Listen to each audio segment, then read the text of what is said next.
প্রিয় দর্শক, আসসালামু আলাইকুম।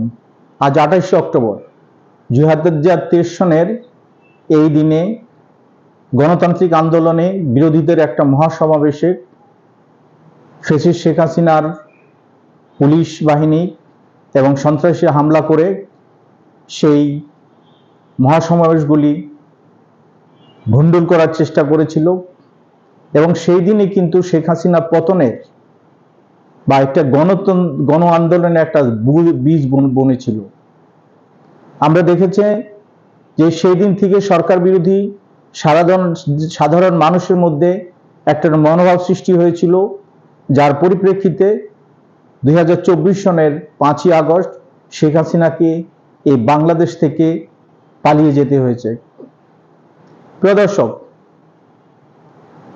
আমরা চাই বাংলাদেশে একটি গণতান্ত্রিক সরকার প্রতিষ্ঠিত হোক, যা আমরা আশা করছি আগামী 15 ফেব্রুয়ারি বা ফেব্রুয়ারির প্রথমার্ধের একটা সুষ্ঠু অবাধ নিরপেক্ষ নির্বাচনের মাধ্যমে একটা সরকার প্রতিষ্ঠিত হবে, যে সরকার বাংলাদেশে জনগণের প্রতিনিধিত্ব করবে।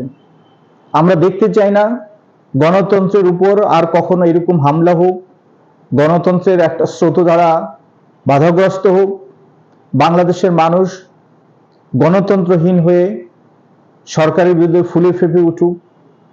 আমরা চাই আমাদের একটি সুন্দর সমাজ।